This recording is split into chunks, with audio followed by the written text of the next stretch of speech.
Bonjour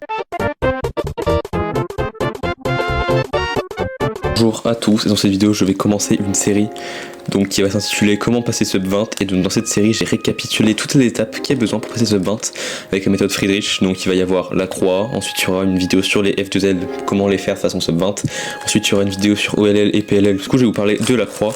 Donc la croix, qu'est-ce qu'elle doit être? Elle doit être efficace, propice à faire du lookhead, et elle doit être rapide en termes de TPS, donc comme chaque résolution du cube en fait. Et donc je vais vous expliquer comment faire. Le truc le plus important et qui va être le plus compliqué à ce niveau pour réussir à faire une croix efficace, ça va être de la faire de façon à ce que vous puissiez faire du lookhead. C'est-à-dire qu'il faudra inspecter toute la croix avec 15 secondes d'inspection en compétition, mais donc chez vous faut s'entraîner à le faire.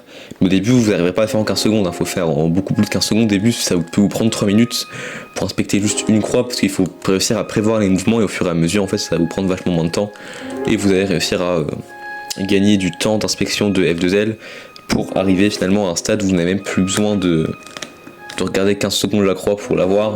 Et donc à ce stade là il faudra commencer à essayer de prévoir F2L après, mais ça devient trop compliqué et c'est pas du tout le niveau sub 20. Pour le sub 20 il faut juste être capable d'inspecter la croix en une fois. Il faut aussi savoir faire toutes les croix en moins de 8 mouvements, parce que toutes les croix sont résolubles en moins de 8 mouvements. Et corner troll ou pas, c'est vrai. Même si des fois il y en a qui sont assez durs à trouver en 8 mouvements, mais ça arrive pas trop souvent, et puis vous pouvez vous permettre d'en faire 9. En fait, tant que la croix est rapide à faire, si vous avez une croix avec des mouvements horribles, genre des B, faut peut-être mieux en faire une de 9 mouvements qui utilise plutôt des R. Et donc il va falloir aussi savoir la faire rapidement, donc avec du lookhead et tout. Donc le premier conseil déjà, ça va pas être de vous mettre comme ça, parce que sinon vous aurez aucun lookhead possible. Certes ça va peut-être être plus rapide de faire la croix comme ça, mais ensuite à la fin vous allez devoir faire une rotation comme ça du cube de 2 mouvements, et en plus vous aurez vu aucune pièce, vous aurez vu que les pièces qui sont là, et ces pièces là elles suffisent pas pour pouvoir résoudre des F2L. Après donc vous allez devoir faire une grosse pause pour chercher vos pièces, et surtout la rotation comme ça, ça fait perdre du temps de faire ça plutôt que de faire la croix vers le bas. Mais le problème de faire la croix vers le bas, c'est qu'elle demande des finger tricks au niveau des mouvements D et D' qui sont assez compliqués, qu'il faut faire donc comme ça.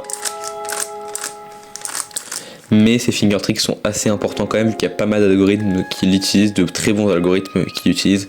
Je pense par exemple au PLLE, qui est pas forcément un très bon PLL, mais qui en devient un quand on a l'algorithme. Pas un très bon, mais un bon. Mais si on sait pas faire les mouvements D et D' avec la main gauche, avec ce doigt là, ça devient assez compliqué. Je pense aussi à mon algorithme de PLLV qui utilise ces mouvements beaucoup, et qui est assez rapide, et qui est même un des meilleurs qui est utilisé par certains cubeurs à haut niveau. Donc c'est quand même assez important de les maîtriser, et donc vous en aurez besoin pour les maîtriser de façon OLL et PLL. Donc apprenez-le maintenant à faire des mouvements comme ça, et aussi en reverse avec l'ongle qui pointe vers le cube comme ça.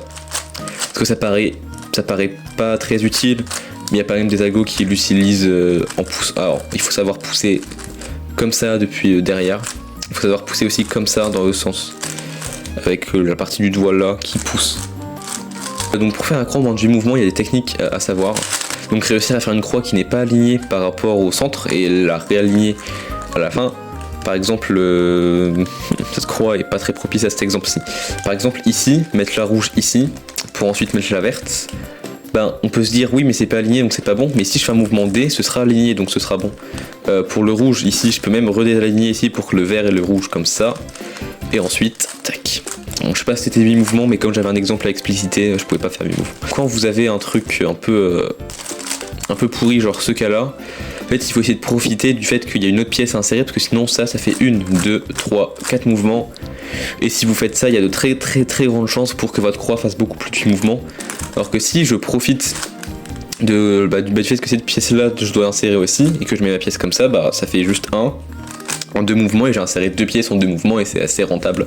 Et c'est un cas qui revient assez souvent, donc faut quand même en profiter. Par exemple, on a une pièce ici qui est comme ça, en fait la pièce est à l'envers sur son spot, c'est un peu embêtant. Mais ce qu'on peut faire, c'est par exemple faire un mouvement D, faire ça ici, et ensuite la pièce du coup elle va être alignée avec le centre, donc j'ai qu'à réaligner la croix, et ici faire bas, et comme ça. Et donc là, hop, magnifique. La croix est bien faite je sais pas si c'est 8 mouvements vu que ces 2 pièces étaient déjà bien mises, mais voilà. Donc en fait, pendant qu'à la fin vous réalignez votre croix, normalement vous faites un mouvement D comme ça. D ou D'. En fait, pendant ce mouvement-là, ce qui est bien, c'est qu'il n'y a aucune pièce du bas. En fait, il n'y a que les pièces du bas qui bougent. Et en fait, il y a que 4 coins qui sont vraiment importants pour la suite, mais ces 4 coins-là, souvent, il n'y a rien dessus. Pendant que vous faites ce mouvement, ce que vous pouvez faire, c'est et faire tac, et ensuite regarder pendant ce temps les autres pièces que vous avez sur le cube. Si vous n'avez pas bien looked avant et que vous savez pas exactement quelle pièce vous avez, par exemple là je regarde, je vois boum, je vois cette pièce là, du coup moi je fais quoi? Et en fait bah je me retrouve avec, je fais la rotation directement et pouvoir directement enchaîner avec cette paire de F2L assez vite et ensuite faire la suite du cube. De mon point de vue, il n'est pas nécessaire d'être collant neutral. Je suis sub 20 et je suis pas collant neutral. Il y a même des cubeurs qui sont sub 10 et qui sont pas collant neutral. En fait, collant neutral, ça va permettre d'avoir plus souvent des bonnes croix. Mais le problème, c'est que ça demande déjà beaucoup de travail pour être collant neutral. Et ensuite, bah, le problème, c'est qu'en fait, être collant neutral, ça va permettre d'avoir plus de choix possibles et potentiellement que notre moyenne soit meilleure.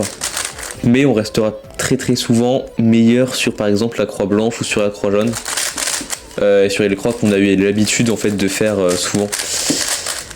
Donc pour moi c'est pas très utile, mais peut-être qu'à un moment je changerai d'avis, hein, ça peut arriver, mais pour l'instant pour être sûr que vous n'avez pas besoin d'être collant neutral. Si vous l'êtes déjà, bah restez-le, hein, ça sert à rien de perdre une compétence que vous avez.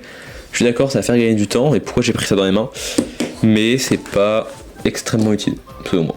Alors du coup je vais parler d'une erreur qui peut arriver quand on fait la croix, c'est que des fois on fait pas bien attention et on se plante sur ces deux trucs là. Alors on inverse soit ces deux là comme ça. Donc en fait quand on inverse ces deux là, ce qu'on peut faire c'est qu'on peut continuer à faire des F2L tranquille, et à un moment on va se dire ok maintenant je fais en fait maintenant ça craint rien, en fait je suis plus en train de look-ahead quoi que ce soit, ou de toute façon j'ai fini ce que je devais faire. Maintenant je vais juste réinverser ces deux pièces là, et donc pour faire ça le truc le plus simple, ça va juste bouger ces deux pièces là, donc vous pouvez attendre vraiment même jusqu'au PLL pour le faire, presque, même si PLL ça va être compliqué, mais vous pouvez attendre le plus longtemps que vous voulez pour faire ça, va juste inverser ces deux là et ces deux là, ça va être de faire ça, et donc là ces deux pièces là vont être inversées, vous pourrez juste continuer en fait, parce que ça du coup ça peut arriver des fois on se plante sur les deux pièces, sur un manque de concentration, parce qu'on a mal prévu le truc, et donc cet algorithme est vraiment peut sauver des fois une résolution qui paraît mauvaise. Hop, et si vous avez inversé ces deux là, il va falloir les bouger avant d'arriver à l'OLL. Par contre, avant d'avoir fini l'OLL, vous pouvez faire à l'OLL. Donc là du coup ce que vous devez faire, moi ce que je conseille c'est de faire tac tac tac, bouger ensuite avec des mouvements S comme ça. Alors c'est assez bizarre, et d'ailleurs si vous êtes rendu compte juste après avoir fini, vous pouvez vraiment juste faire et vous aurez inversé les deux et vous gagnerez du coup du temps. Donc voilà, c'était mes conseils pour passer ce pain sur la croix, et c'est plus ou moins ce qu'il faut être capable de faire pour résoudre la croix assez vite. La prochaine vidéo sera sur les F2L, ma prochaine vidéo de cette série sera sur les F2L, peut-être qu'il y en aura d'autres entre temps. D'ailleurs dites-moi si ce concept se plaît, si vous aimerez, et si vous aimeriez voir pour d'autres tranches de niveau, par exemple comment passer sub 30, qu'est-ce qu'il faut faire pour la croix, et voilà, ça peut être intéressant aussi. Sur ce, c'était la fin de la vidéo. Tu peux t'abonner pour pas rater les épisodes suivants et donc pour progresser au Rubik's Cube.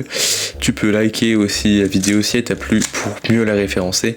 Tu peux également rejoindre mon serveur Discord qui est en description pour avoir donc des conseils sur le Rubik's Cube et avoir surtout un salon où tu peux discuter et poser des questions. Et peut-être même que je répondrai moi-même à tes questions. Et sur ce, bonne journée, au revoir et cube bien.